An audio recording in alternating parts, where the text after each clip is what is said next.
Bringing radio back into life.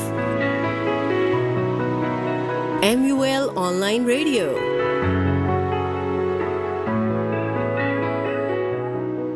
حاضرین و ناظرین، MUL پوڈکاسٹ پروگرام کے ساتھ میزبان ندیم چودھری آپ کی خدمت میں حاضر ہے۔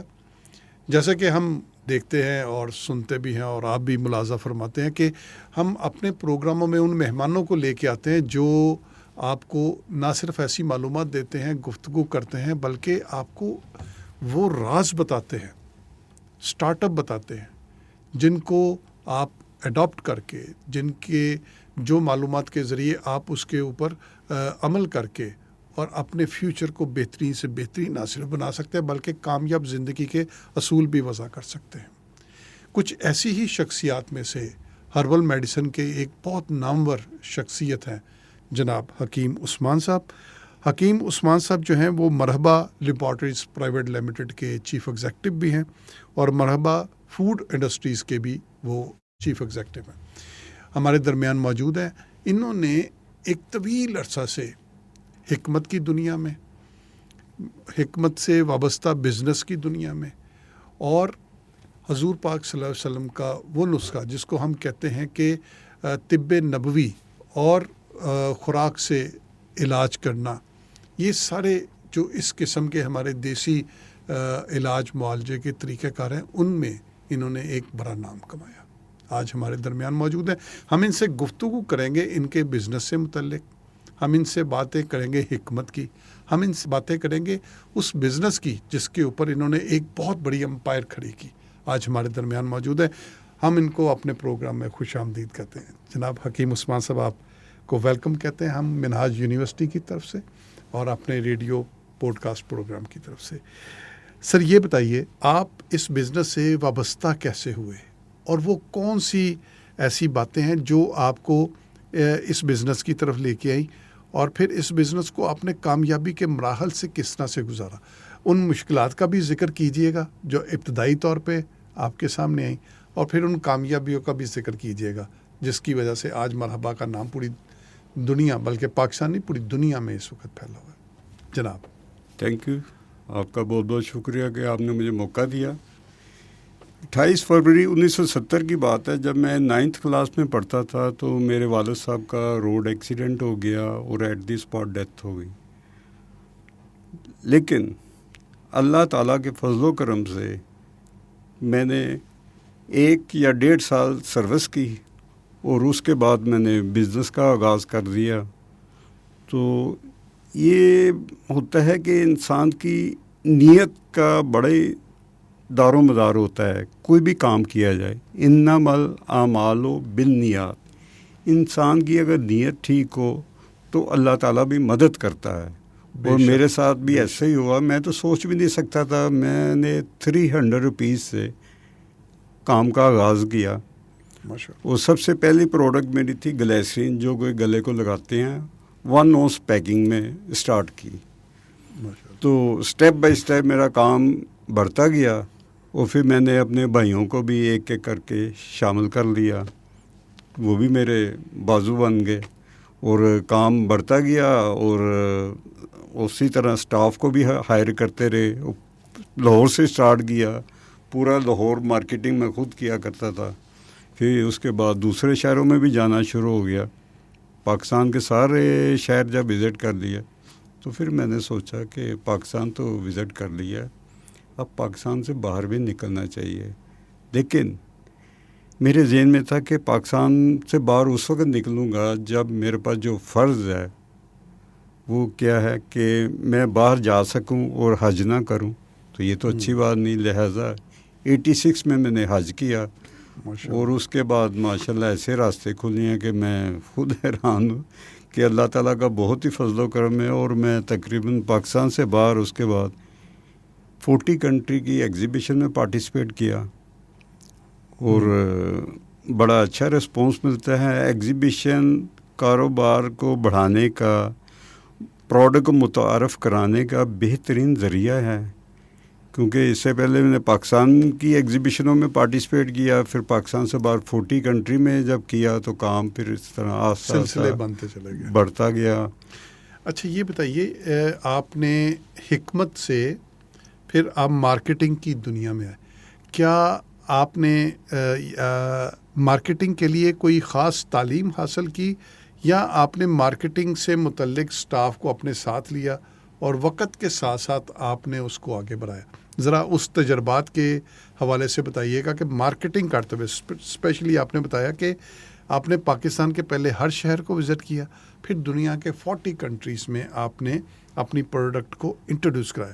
آپ تو ایک طرح سے پاکستان کے امبیسڈر بھی ہوئے جنہوں نے پاکستان سے نکل کے پاکستان کی پروڈکٹ کو پاکستان سے باہر کی دنیا میں متعارف کرایا. تو یہ ذرا تجربات تھوڑے سے مجھے اس میں کوئی یونیکنیس کسی جگہ پہ ہو, کہاں پہ آپ کو ڈیفیکلٹیز آئیں اور کون سے ملک سے آپ کو سب سے اچھا رسپانس ملا اور کس پروڈکٹ کے حوالے سے ملا, پلیز ذرا دیکھیے. جب کاروبار شروع کیا جاتا ہے تو مشکلات تو بہت آتی ہیں اور مجھے بھی کافی مشکلات پیش آئیں, کیونکہ جب میں نے روغن بادام کو مارکیٹ کرنا شروع کیا تو لوگ کہتے ہیں جی ہر پروڈکٹ میں ملاوٹ ہے, مکسنگ ہے, یہ کیسے خالص ہو سکتا ہے. جب میں لوگوں کو بتانا شروع کر دیا کہ یہ بادام کا ایک تیل ہے اور بادام کو آپ پریس کر کے دیکھ لیں, کمپیئر کریں تو آپ کو پتہ چل جائے گا.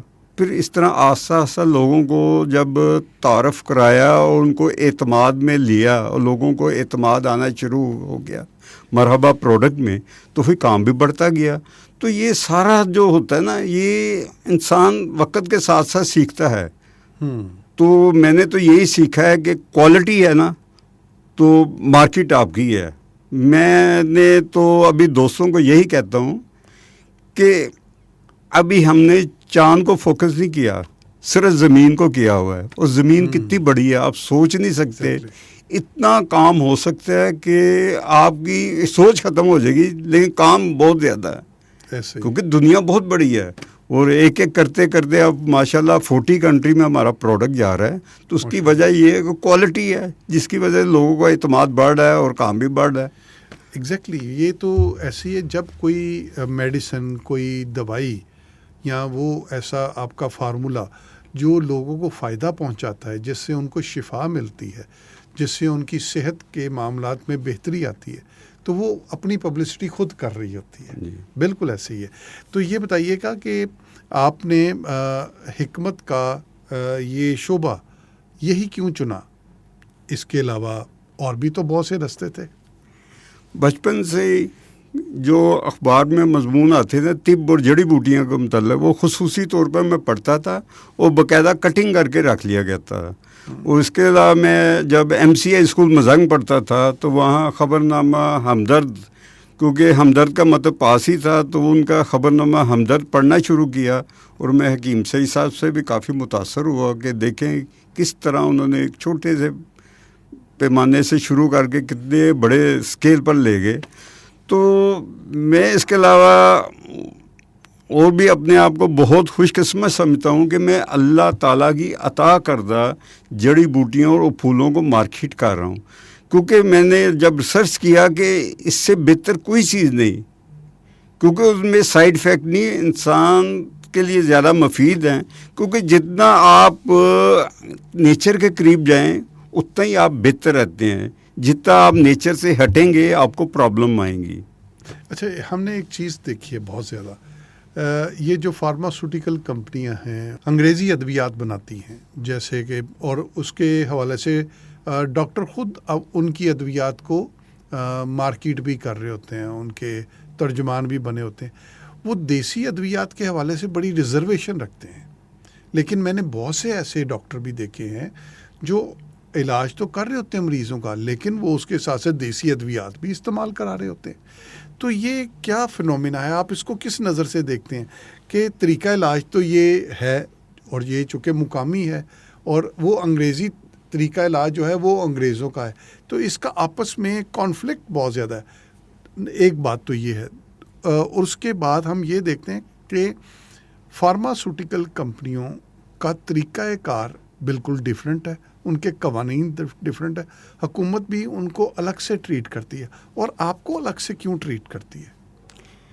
ایلوپیتھک فارماسوٹیکل کا مافیا بہت بڑا مافیا ہے, آپ اس کو مافیا کہہ مافیا اس پہ اوپر انہوں نے اعتراض کرنا ہے. ہاں کوئی شک نہیں, لیکن اب دیکھیں بڑی ریسرچ کرتے ہیں, اس میں کوئی شک نہیں, لیکن اس کے باوجود, اتنی ریسرچ کرنے کے باوجود ان کی کئی میڈیسن بعد میں ڈسکنٹینیو کر دیتے ہیں کہ بھی بڑے سائیڈ افیکٹ آ رہے ہیں.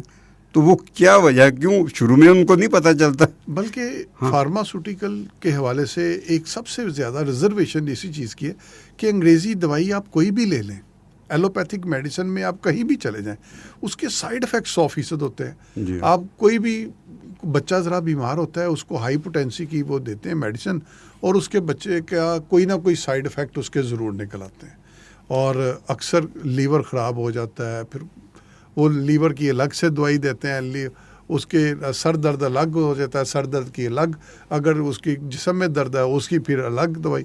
یعنی کہ ہر چیز کو انہوں نے دوائیوں کے ذریعے ہی کور کرنا ہے. اس کا عارضی طور پہ تو فائدہ ہوتا ہے, لانگ ٹرم اس کے نقصانات ہوتے ہیں. آپ ذرا اس کے بارے میں کچھ کہنا پسند کریں گے سر؟ کیونکہ جتنی نیچرل چیزیں ہیں نا وہ زیادہ مفید ہیں, کیونکہ اللہ تعالیٰ نے پیدا کی ہوئی ہیں.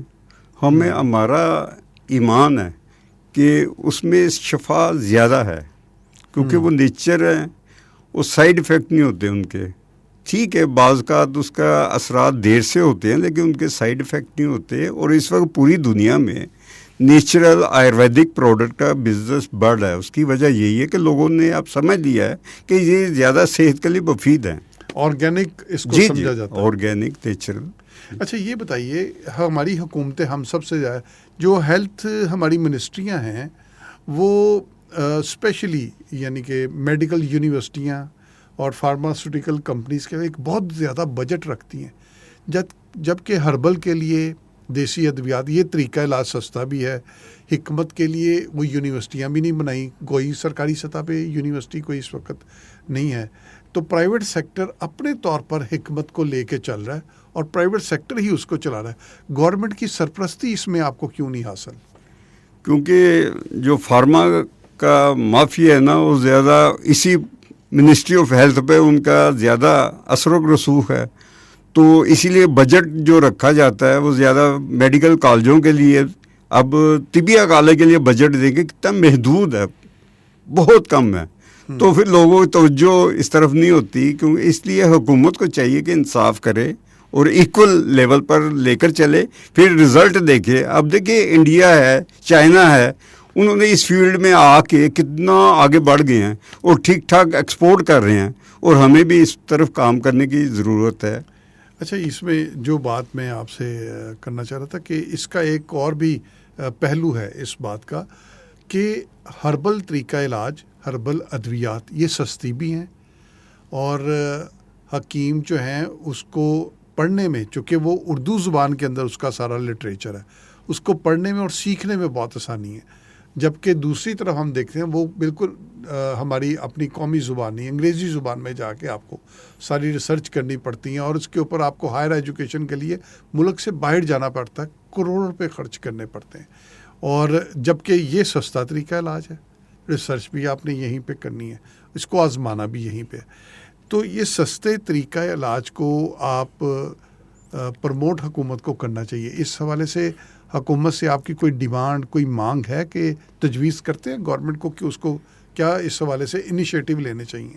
دیکھیے ہماری پاکستان طبی فارماسوٹیکل مینوفیکچرر ایسوسیشن بنی ہوئی ہے, اور سر دراز سے ہم ان کو تجاویز دیتے رہتے ہیں کہ اس سسٹم کے لیے علیحدہ آپ سسٹم کو علیحدہ کر کے چلائیں, اس کو فارما کے ساتھ نہ ملائیں. اب ڈرگ ریگولیٹ اس کو علیحدہ رکھنا چاہیے. ایگزیکٹلی. لیکن ہماری ابھی تک بات مان نہیں رہے. اب یہ ڈرگ ریگولیٹری اتھارٹی وہ پاکستان بند ہو گئی ہے 2012 میں, لیکن ان دونوں کو ہم اکٹھا لے کر چل رہی ہیں, جبکہ اس کے لیے علیحدہ بنانا چاہیے ڈائریکٹوریٹ, اس کا ڈائریکٹوریٹ یا علیحدہ. جی بالکل, جی یہ ہماری, جی بالکل. انڈیا میں دیکھیں وہ بھی علیحدہ چلا رہے ہیں, تو ادھر کیا مسئلہ ہے؟ اور حکومت کو ریسرچ کے لیے فنڈنگ بھی کرنی چاہیے. جی بالکل. تو پھر دیکھیں رزلٹ کیوں نہ بہتر آئیں گے. اچھا کیا آپ نے کبھی آپ محسوس کرتے ہیں ایک سرکاری ہاسپٹل ہے جہاں پہ مریض آتے ہیں علاج کے لیے, وہاں پہ سارا طریقہ علاج جو ہے وہ ایلوپیتھک چلتا ہے, کیا حکیم یہ جو ہے یہ ہربل میڈیسن کے لیے اور حکیموں کے لیے ایک الگ سے وہاں پہ شفا خانہ نہیں ہونا چاہیے؟ دیکھیں اس سے پہلے حکومت نے حکیم وغیرہ تعینات کیے تھے لیکن اب اس کو ختم کر دیا گیا، یہ اچھی بات نہیں ہے. اسی طرح جب حاجیوں کے لیے ڈاکٹر جاتے ہیں تو حکیم پہلے جاتے رہے لیکن ان کو بھی بند کر دیا گیا، جو کہ اچھی بات نہیں ہے. اسی لیے آپ بار بار کہتے ہیں کہ یہ مافیا، فارماسیوٹیکل مافیا. اوکے. اچھا، اب ہم آتے ہیں اس طرف. آپ سے گفتگو ہوگی حکمت اور حکمت کے بزنس کی طرف. اگر کوئی نوجوان ہمارے نوجوان یہاں پہ مختلف وہ شعبوں میں ڈگریاں بھی حاصل کرتے ہیں، کوئی MBA کرتا ہے، کوئی مارکیٹنگ کرتا ہے، کوئی ڈیجیٹل مارکیٹنگ. اب تو دنیا بہت وسیع ہو گئی ہے، اس کے طریقہ کار بھی بڑے جو ہے مارکیٹنگ کے نئے ٹولز سامنے آ گئے.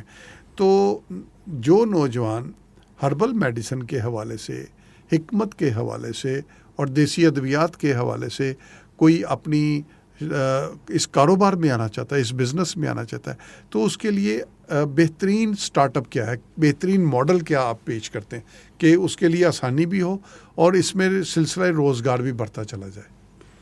دیکھیے، یہ سیکھو اور سکھاؤ والا عمل ساری عمر جاری رہتا ہے.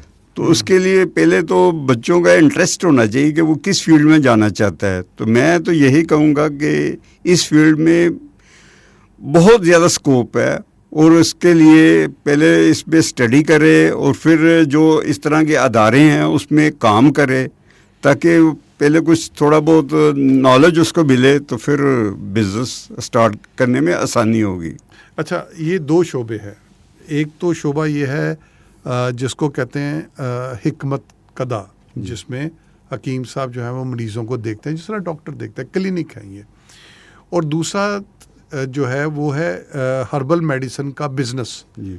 آپ اگر بہترین حکیم بننا ہو اور دیسی ادویات کے اوپر پوری کمانڈ رکھ کے لوگوں کا علاج کرنا ہو تو اس کے لیے کیا آپ تجویز کرتے ہیں؟ ان کو کس طرح سے اس شعبے میں آنا چاہیے اور کون کون سی تعلیم حاصل کر کے ان کو جو ہے وہ اپنا حکمت قدا بنانا چاہیے؟ دیکھیں، پاکستان میں طبیہ کالج موجود ہیں، پھر طبیہ کالج سے بڑھ کر آگے یونیورسٹی ہیں جو کہ ڈگری دیتی ہیں. تو اس میں بچوں کو آنا چاہیے اور اسٹڈی کرنی چاہیے. مناج یونیورسٹی میں بھی ایسٹرن میڈیسن کے حوالے سے ایک ہم نے شعبہ بنایا ہوا ہے. یہ بڑی اچھی بات ہے اور مبارک ہو آپ کو. 2022 میں انہوں نے اس کی شروعات کی تھی. ٹھیک. تو میں اس حوالے سے اب آتا ہوں ہربل میڈیسن کے حوالے سے. ہربل میڈیسن میں آپ کو اگر کوئی میڈیسن آپ بنا لیتے ہیں ایسی جو آپ سمجھتے ہیں اس کا ایک عام آدمی کو بہت فائدہ ہے، تو اس میڈیسن کو متعارف کرانے میں اس کی مارکیٹنگ کرنے کا کیا طریقہ کار ہے؟ دیکھیے، اس میڈیا کا دور ہے، اس میں پبلسٹی کرنی چاہیے اور آن لائن گورنمنٹ اس کو کس طرح سے ریکگنائز کرتی ہے، اس کی رجسٹریشن یا اس کی جی اس میں ڈرگ ریگولیٹری اتھارٹی اور پاکستان ہے، وہ پروڈکٹ کو رجسٹر کرتی ہیں اور پھر اس کے بعد مارکیٹنگ کی جا سکتی ہے.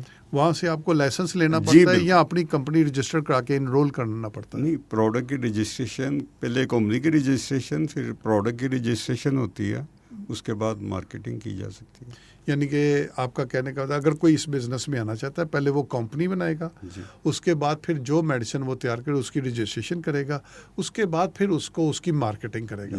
اور جس طرح جو مارکیٹنگ کرتا جائے گا یہ سرکل بڑھتا جائے گا اور اس کو ایک ادارہ وہ بنانے میں کامیاب ہو سکتا ہے. یہ انیشل سٹیج ہے. لیکن اگر کوئی جس طرح آپ کا ادارہ ہے مرحبا، اگر کوئی اپنا بزنس نہیں کرنا ہے، وہ کہتا ہے میں کسی بڑے ادارے کے ساتھ منسلک ہو جاؤں، اس کی ڈسٹریبیوشن لے لوں اور اس کے ساتھ مل کے ایک دور کسی شہر میں، آپ لاہور میں آپ کا ہیڈ آفس ہے، وہ کہتا ہے کہ میں مظفر گڑھ کے اندر، میں لیا میں سرگودا کے اندر، میں ایک دور دراز گلگت بلتستان میں، کوہاٹ میں کہیں ایک وادی نیلم میں، مظفر آباد میں اپنا کاروبار کرنا چاہتا ہوں، تو وہ آپ کی کس طرح سے ڈسٹریبیوشن لے گا اور کس طرح سے اس کاروبار کے ساتھ منسلک ہوگا؟ دیکھیے، اس وقت پورے پاکستان میں ہمارے 350 ڈسٹریبیوٹر ہیں.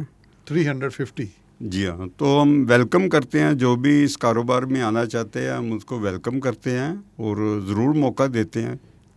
اوکے. اس کا طریقہ کار میں پوچھنا چاہ رہا ہوں کہ جن شہروں میں آلریڈی موجود ہیں ان میں تو اگر کوئی نئے شہر میں آپ کے ساتھ وابستہ ہونا چاہے گا تو اس کا طریقہ کار کیا ہے؟ آپ کی ویب سائٹ ہے، ویب سائٹ پہ آن لائن وہ آپ سے رابطہ کرے گا، فزیکلی اس کو یہاں پہ آنا پڑے گا، کس طرح سے وہ اور اس کی کوالیفیکیشن کیا ہونی چاہیے اور اس کی مالی حیثیت بھی کیا ہونی چاہیے؟ دیکھیے ویب سائٹ ہماری ہے اور اس میں اس کو انفارمیشن مل سکتی ہے. اس کے علاوہ ہمارے ساتھ بھی رابطہ کر سکتا ہے. وہ ہماری جو مارکیٹنگ کا ڈپارٹمنٹ ہے وہ اس کو تجزیہ کرتے ہیں اور پھر اس کو گائیڈ لائن بھی دیتے ہیں. جزاک اللہ. اچھا، ہمارے پروگرام کا اس کا وقت ذرا مختصر ہوتا ہے اور ہم کوشش کرتے ہیں کہ اس مختصر وقت میں زیادہ سے زیادہ باتیں کریں اور اپنے اسٹوڈنٹ تک وہ باتیں پہنچائیں. تو پروگرام کا وقت کافی ختم ہونا چاہیے. میں صرف سیکنڈ لاسٹ ایک کویشچن کروں گا، اس کے بعد پھر آپ کا پیغام ہم لیں گے.